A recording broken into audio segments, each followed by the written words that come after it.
भारत माता की, भारत माता की, भारत माता की। सारे डुग्गर देश दे लोगों की मेरा नमस्कार। जोर कन्ने बोलो, जोर कन्ने बोलो, जोर कन्ने बोलो, जोर से बोलो, सारे बोलो। मैं उधमपुर पिछले कई दशकों से आ रहा हूं। शायद कश्मीर में मेरा आना जाना, जम्मू कश्मीर की धरती पर आना जाना पिछले 5 दशक से लगातार चल रहा है। मुझे याद है 1992 में एकता यात्रा के दौरान यहां जो आपने भव्य स्वागत किया था, जो सम्मान किया था, एक प्रकार से पूरा क्षेत्र रोड पर आ गया था।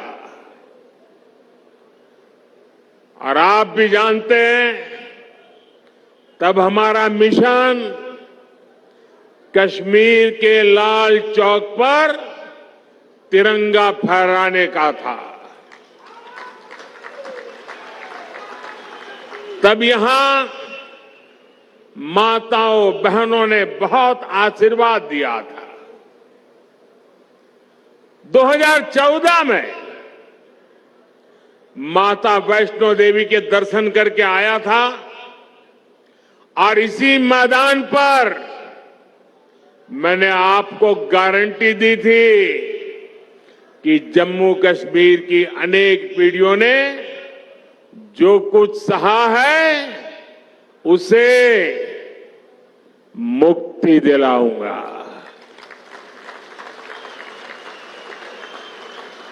आज आपके आशीर्वाद से मोदी ने वो गारंटी पूरी कर दी है।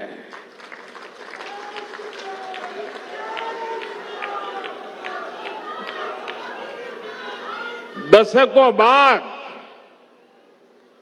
ये पहला चुनाव है जब आतंकवाद, अलगाववाद, पत्थरबाजी, बंद, हड़ताल, सीमा पार से गोलीबारी, ये चुनाव के मुद्दे ही नहीं है।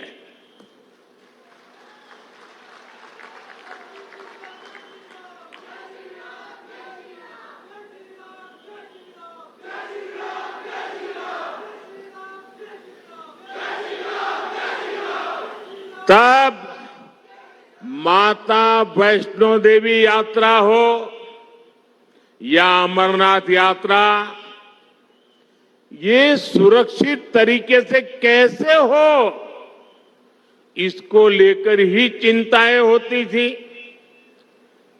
अगर एक दिन शांति से गया तो अखबार में बड़ी खबर बन जाती थी। आज स्थिति एकदम बदल गई है। आज जम्मू कश्मीर में विकास भी हो रहा है और विश्वास भी बढ़ रहा है। इसलिए आज जम्मू और कश्मीर के चप्पे चप्पे में भी एक ही गूंज सुनाई दे रही है। फिर एक बार, फिर एक बार, फिर एक बार, भाई और बहनों, ये चुनाव सिर्फ सांसद चुनने भर का नहीं है। बल्कि ये देश में एक मजबूत सरकार बनाने का चुनाव है।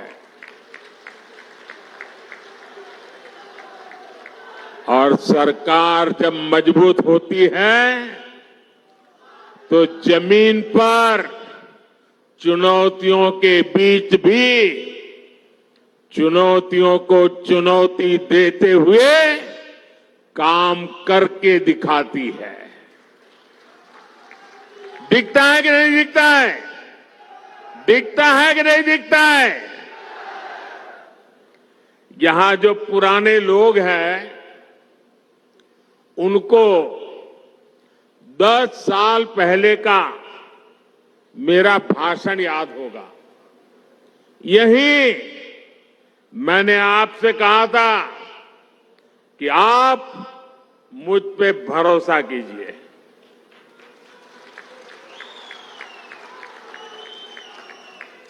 याद है ना? मैंने कहा था आप मुझ पे भरोसा कीजिए, मैं 60 वर्षों की समस्याओं का समाधान करके दिखाऊंगा।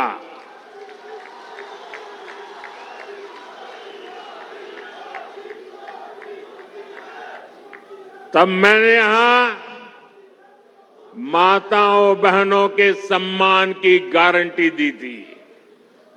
गरीब को 2 वक्त के खाने की चिंता न करनी पड़े, इसकी गारंटी दी थी। आज जम्मू कश्मीर के लाखों परिवारों के पास अगले 5 साल तक मुफ्त राशन की गारंटी है। आज जम्मू कश्मीर के लाखों परिवारों के पास 5 लाख रुपए के मुफ्त इलाज की गारंटी है। 10 वर्ष पहले तक जम्मू कश्मीर के कितने ही गांव थे जहां बिजली, पानी और सड़क तक नहीं थे। आज गांव-गांव तक बिजली पहुंच चुकी है। आज जम्मू कश्मीर के 75% से ज्यादा घरों को पाइप से पानी की सुविधा मिल रही है। इतना ही नहीं, ये डिजिटल का जमाना है। डिजिटल कनेक्टिविटी चाहिए। मोबाइल टावर दूर सुदूर पहाड़ों में भी लगाने का बड़ा तेज अभियान चलाया है। भाई और बहनों, मोदी की गारंटी यानी गारंटी पूरा होने की गारंटी।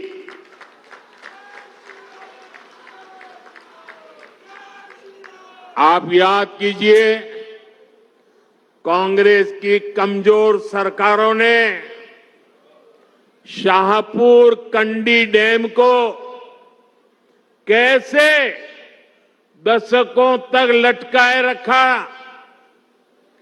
जम्मू के किसानों के खेत सूखे थे, गांव अंधेरे में थे, लेकिन हमारे हक का रावी का पानी पाकिस्तान जा रहा था। मोदी ने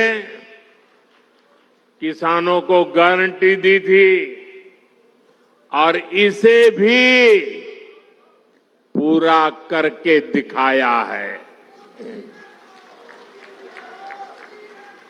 इससे कठुआ और सांबा के हजारों किसानों को फायदा हुआ है।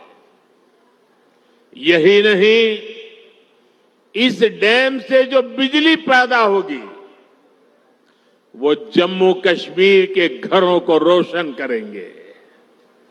भाइयों और बहनों, मोदी विकसित भारत के लिए विकसित जम्मू कश्मीर के निर्माण की गारंटी दे रहा है।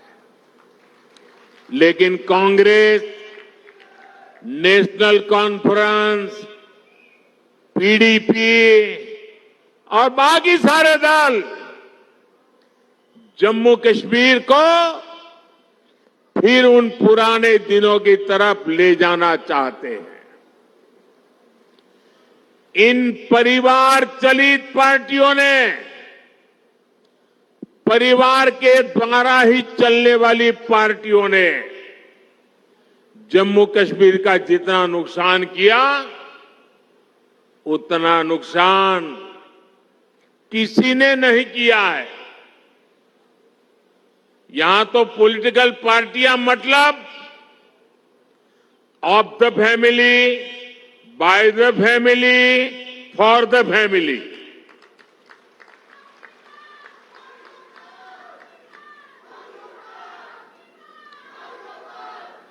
सत्ता के लिए इन्होंने जम्मू कश्मीर में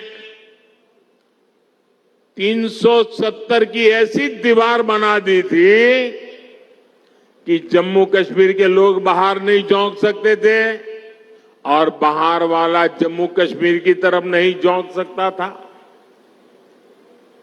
और ऐसा भ्रम बना के रखा था कि बस उनकी जिंदगी ये 370 है तभी बचेगी। ऐसा झूठ चलाया, ऐसा झूठ चलाया। आपके आशीर्वाद से मोदी ने 370 की दीवार गिरा दी। दीवार गिरा दी, इतना नहीं, उस मलबे को भी जमीन में गाड़ दिया है मैंने। मैं चुनौती देता हूं, हिंदुस्तान की कोई पॉलिटिकल पार्टी हिम्मत करके आ जाए, विशेष करके मैं कांग्रेस को चुनौती देता हूं, वो घोषणा करे वो 370 को वापस लाएंगे, ये देश उनका मुंह तक देखने को तैयार नहीं होगा।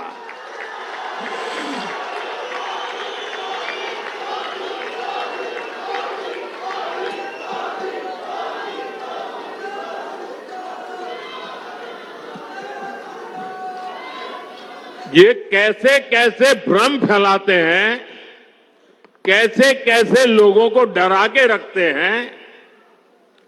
ये कहते थे 370 हटी तो आग लग जाएगी, जम्मू कश्मीर हमें छोड़ के चला जाएगा। लेकिन जम्मू कश्मीर के नौजवानों ने इनको आईना दिखा दिया। अब देखिए, जब यहां उनकी नहीं चली, जम्मू कश्मीर के लोग उनकी असलियत को जान गए।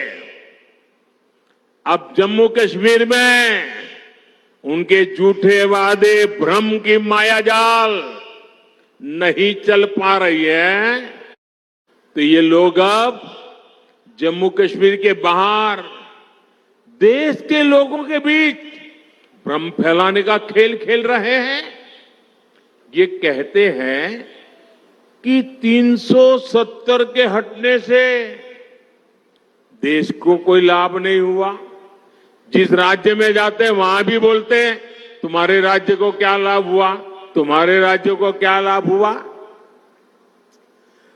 370 के हटने से क्या लाभ हुआ है, वो जम्मू कश्मीर की मेरी बहन बेटियों को पूछो,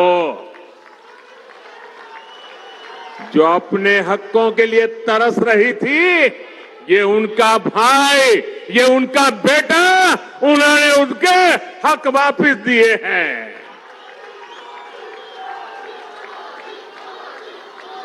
जरा कांग्रेस के लोगों, जरा देश भर के दलित नेताओं से मैं कहना चाहता हूं, यहां के हमारे दलित भाई बहन, हमारे वाल्मीकि भाई बहन देश आजाद हुए तब से परेशानी झेल रहे थे। जरा आकर के उन वाल्मीकि भाई बहनों से पूछो, गड्ढा ब्राह्मण से पूछो, कोली से पूछो और पहाड़ी परिवार हो, मचैल माता की भूमि में रहने वाले मेरे पटरी साथी हो, अब हर किसी को संविधान में मिले अधिकार मिलने लगे हैं।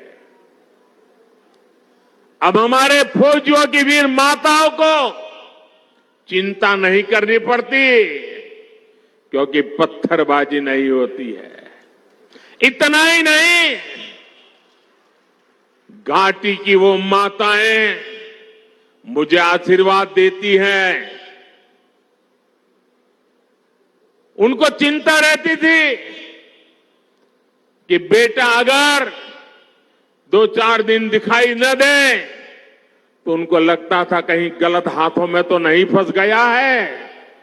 आज कश्मीर घाटी की हर माता चैन की नींद सोती है, क्योंकि अब उनका बच्चा बर्बाद होने से बच रहा है। साथियों, अब स्कूल नहीं जलाए जाते, बल्कि स्कूल सजाए जाते हैं।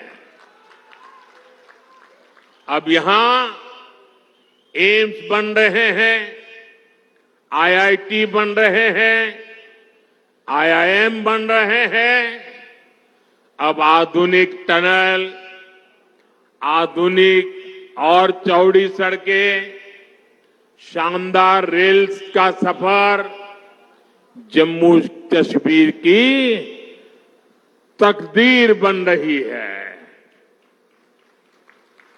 जम्मू हो या कश्मीर, अब रिकॉर्ड संख्या में पर्यटक और श्रद्धालु आने लगे हैं। ये सपना यहां की अनेक पीढ़ियों ने देखा है और मैं आपको गारंटी देता हूं,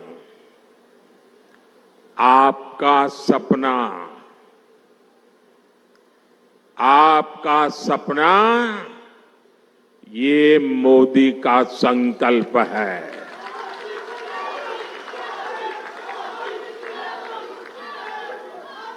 आपके सपनों को पूरा करने के लिए हर पल आपके नाम, आपके सपनों को पूरा करने के लिए हर पल देश के नाम, विकसित भारत का सपना पूरा करने के लिए 24/7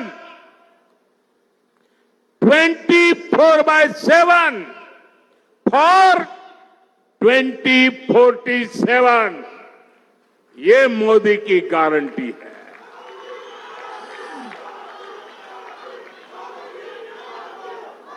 दस सालों में हमने आतंकवादियों और भ्रष्टाचारियों पर घेरा बहुत ही कसा है। अब आने वाले 5 सालों में इस क्षेत्र को विकास की नई ऊंचाई पर ले जाना है। साथियों, 10 साल के अंदर अंदर जम्मू कश्मीर पूरी तरह से बदल चुका है। सड़क, बिजली, पानी, यात्रा, प्रवास वो तो है, सबसे बड़ी बात है जम्मू कश्मीर का मन बदला है। निराशा में से आशा की ओर बढ़े हैं। जीवन पूरी तरह विश्वास से भरा हुआ है। इतना विकास यहां हुआ है, चारों तरफ विकास हो रहा है। लोग कहेंगे मोदी जी, अरे इतना कर लिया, आप चिंता मत कीजिए, हम आपके साथ हैं।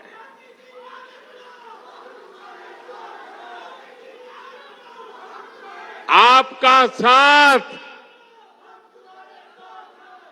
उस पे प्रति तो मेरा अपार विश्वास है। मैं यहां न आता तो भी मुझे पता था कि जम्मू कश्मीर का मेरा नाता इतना गहरा है तो आप मेरे लिए मुझसे भी ज्यादा करेंगे। लेकिन मैं तो आया हूं मां वैष्णो देवी के चरणों में बैठे हुए आप लोगों के भी दर्शन करने के लिए। मां वैष्णो देवी की छत्र छाया में जीने वाले भी मेरे लिए दर्शन के योग्य होते हैं। और जब आप लोग कहते हैं इतना कर लिया, इतना हो गया, इतना हो गया, अब वो इतने ज्यादा क्या कर सकते हैं? मेरे जम्मू कश्मीर के भाई बहन, आपने पहले इतने बुरे दिन देखे हैं कि आपको ये सब बहुत लग रहा है, बहुत अच्छा लग रहा है, विकास जैसा लग रहा है। लेकिन जो मोदी है ना, वो तो बहुत बड़ा सोचता है। ये मोदी दूर का सोचता है। और इसलिए अब तक जो हुआ है वो तो ट्रेलर है, ट्रेलर। मुझे तो नए जम्मू कश्मीर की नई और शानदार तस्वीर बनाने के लिए जुट जाना है। वो समय दूर नहीं जब जम्मू कश्मीर में भी विधानसभा के चुनाव होंगे। जम्मू कश्मीर को वापस राज्य का दर्जा मिलेगा। आप अपने विधायक, अपने मंत्रियों से अपने सपने साझा कर सकेंगे। हर वर्ग की समस्याओं का तेजी से समाधान होगा। यहां जो सड़कों और रेल का काम चल रहा है वो तेजी से पूरा होगा। देश विदेश से बड़ी बड़ी कंपनियां, बड़ी बड़ी फैक्ट्रियां और ज्यादा संख्या में आएगी। जम्मू कश्मीर टूरिज्म के साथ ही स्पोर्ट्स और स्टार्टअप के लिए जाना जाएगा। इस संकल्प को लेकर मुझे जम्मू कश्मीर को आगे बढ़ाना है। भाइयों और बहनों, ये परिवार चलित, परिवारवादी, परिवार के लिए जीने मरने वाली पार्टियों विकास की भी विरोधी है और विरासत की भी विरोधी है। आपने देखा होगा कि कांग्रेस राम मंदिर से कितनी नफरत करती है।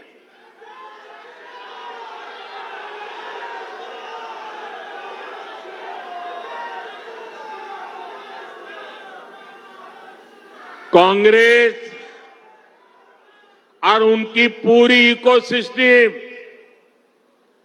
अगर कहीं मुंह से राम मंदिर भी निकल गया तो चिल्लाने लग जाती है, रात दिन चिल्लाती है कि राम मंदिर बीजेपी के लिए चुनावी मुद्दा है।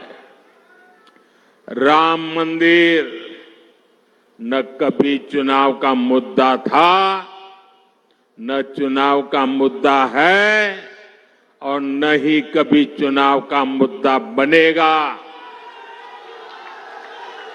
अरे राम मंदिर का संघर्ष तो तब से हो रहा था जब भाजपा का जन्म भी नहीं हुआ था।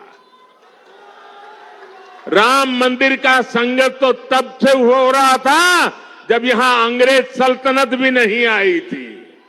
राम मंदिर का संघर्ष 500 साल पुराना है, जब कोई चुनाव का नामो निशान नहीं था।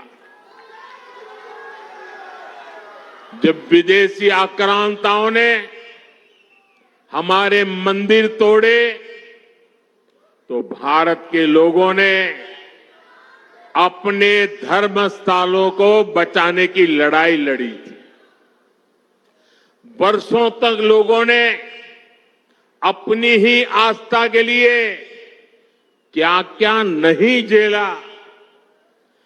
कांग्रेस और उसके सहयोगी दलों के नेता बड़े बड़े बंगलों में रहते थे, लेकिन जब रामलला के टेंट बदलने की बात आती थी, टेंट पर जो टाटपत्री वो बदलने की बात आती थी, तो लोग मुंह फेर लेते थे, अदालतों की धमकियां देते थे।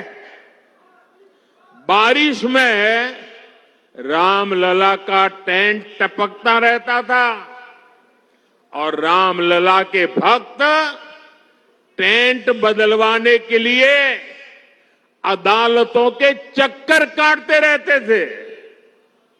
ये उन करोड़ों अरबों लोगों की आस्था पर आघात था जो राम को अपना आराध्य कहते हैं।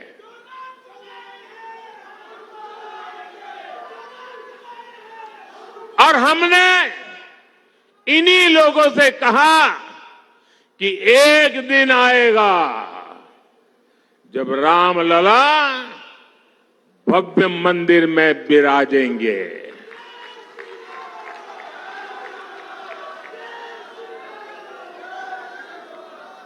और तीन बातें कभी भूल नहीं सकते। एक, 500 साल के अविरत संघर्ष के बाद ये हुआ है। आप सहमत हैं? 500 साल के अविरत संघर्ष के बाद हुआ है। आप सहमत हैं? दूसरा, पूरी न्यायिक प्रक्रिया की कसौटी से कस करके, न्याय के तराजू से तोल करके अदालत के निर्णय से ये काम हुआ है। सहमत है? तीसरा, ये भव्य राम मंदिर सरकारी खजाने से नहीं, देश के कोटि कोटि नागरिकों ने पाई पाई दान देकर बनाया है। सहमत है? जब उस मंदिर की प्राण प्रतिष्ठा हुई, जब उस मंदिर की प्राण प्रतिष्ठा हुई, तो पिछले 70 साल में कांग्रेस ने जो भी पाप किए थे, जो भी रुकावटें डाली थी, उनके साथियों ने जो भी रुकावटें डाली थी, सबको माफ करके राम मंदिर के जो ट्रस्टी हैं वो खुद कांग्रेस वालों के घर गए, इंडी गठबंधन वालों के घर गए, उनके पुराने पापों को माफ कर दिया और उन्होंने कहा राम आपके भी है, आप प्राण प्रतिष्ठा में जरूर पधारिए। सम्मान के साथ बुलाया, लेकिन उन्होंने इस निमंत्रण को भी ठुकरा दिया।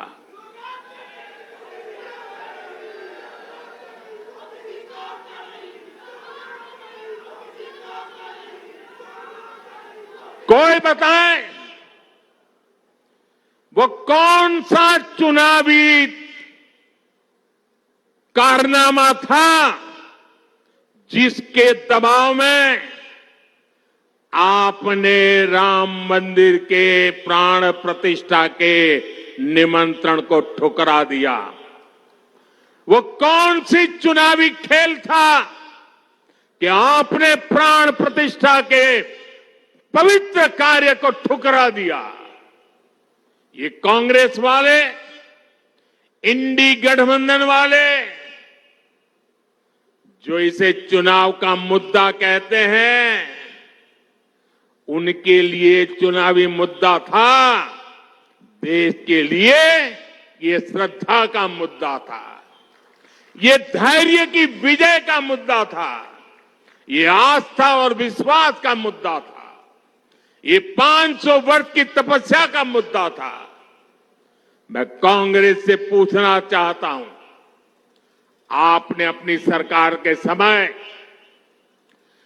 दिन रात जब इसका विरोध किया तब 21 चुनाव का मुद्दे के तहत आप कर रहे थे, लेकिन आप राम भक्तों की आस्था देखिए, मंदिर बना तो ये लोग इंडी गठबंधन वालों के घर प्राण प्रतिष्ठा का आमंत्रण देने के लिए खुद गए।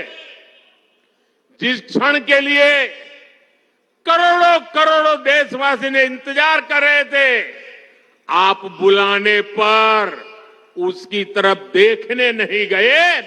पूरी दुनिया के राम भक्तों ने आपके इस अहंकार को देखा है, आपकी चुनावी मंशा को देखा है। ये चुनावी मंशा थी कि आपने प्राण प्रतिष्ठा का निमंत्रण ठुकरा दिया। आपके लिए चुनाव का खेल है। एक किस तरह की तुष्टीकरण की राजनीति थी। भगवान राम को काल्पनिक कहकर कांग्रेस किस वोट बैंक को खुश करना चाहती थी। साथियों, कांग्रेस और इंडी गठबंधन के लोगों को देश के ज्यादातर लोगों की भावनाओं की कोई परवाह नहीं है। इन्हें लोगों की भावनाओं से खिलवाड़ करने में मजा आता है। ये लोग सावन में एक सजायाफ्ता जो सजा कोर्ट ने जिसको सजा की है, जो जमानत पर है, ऐसे एक मुजरिम के घर जाके सावन के महीने में मटन बनाने का मौज ले रहे हैं। इतना ही नहीं, उसका वीडियो बना करके देश के लोगों को चिढ़ाने का काम करते हैं। कानून किसी को भी कुछ भी खाने से नहीं रोकता है और न ही मोदी रोकता है। सभी को स्वतंत्रता है कि जब मन करे वेज खाए या नॉन वेज खाए, लेकिन इन लोगों की मंशा दूसरी होती है। जब सब मुगल यहां आक्रमण करते थे ना, तो उनको सत्ता राजा को पराजित करने से संतोष नहीं होता था। जब तक मंदिर तोड़ते नहीं थे, जब तक श्रद्धा स्थानों की कत्ल नहीं करते थे, उनको संतोष नहीं होता था। उनको उसी में मजा आता था। वैसे ही सावन के महीने में वीडियो दिखाकर वो मुगल के लोगों के जमाने की जो मानसिकता है ना, उसके द्वारा वो देश के लोगों को चिढ़ाना चाहते हैं और अपनी वोट बैंक पक्की करना चाहते हैं।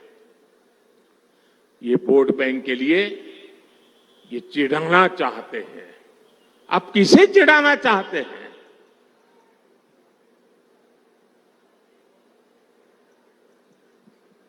नवरात्र के दिनों में अपना नॉनवेज खाना आप किस मंशा से वीडियो दिखा दिखा करके लोगों की भावनाओं को चोट पहुंचा करके किसको खुश करने का खेल कर रहे हो? मैं जानता हूं, मैं जब आज ये बोल रहा हूं, उसके बाद ये लोग पूरा गोला बारूद लेकर गालियों की बौछार मुझ पर चलाएंगे, मेरे पीछे पड़ जाएंगे। लेकिन जब बात बर्दाश्त से बाहर हो जाती है तो लोकतंत्र में मेरा दायित्व बनता है, मैं देश को सही चीजों का सही पहलू बताऊं और वो मेरा कर्तव्य पूरा कर रहा हूं। ये लोग ऐसा जानबूझकर इसलिए करते हैं ताकि इस देश की मान्यताओं पर हमला हो। ये इसलिए होता है ताकि एक बड़ा वर्ग इनके वीडियो कर देखकर चिढ़ता रहे, असहज होता रहे। समस्या इस अंदाज से है, तुष्टीकरण से आगे बढ़कर ये इनकी मुगलिया सोच है। लेकिन ये लोग नहीं जानते, जनता जब जवाब देती है तो बड़े बड़े शाही खानदार के युवराजों को बेदखल होना पड़ता है। साथियों, ये जो परिवार चलित पार्टियां हैं, ये जो भ्रष्टाचारी है, अब इनको फिर मौका नहीं दे रहा है। उधमपुर से डॉक्टर जितेंद्र सिंह और जम्मू से जुगल किशोर जी नया रिकॉर्ड बनाकर संसद भेजना है। जीत के बाद दोबारा जब उधमपुर आऊं तो स्वादिष्ट कलाड़ी का आनंद जरूर लूंगा।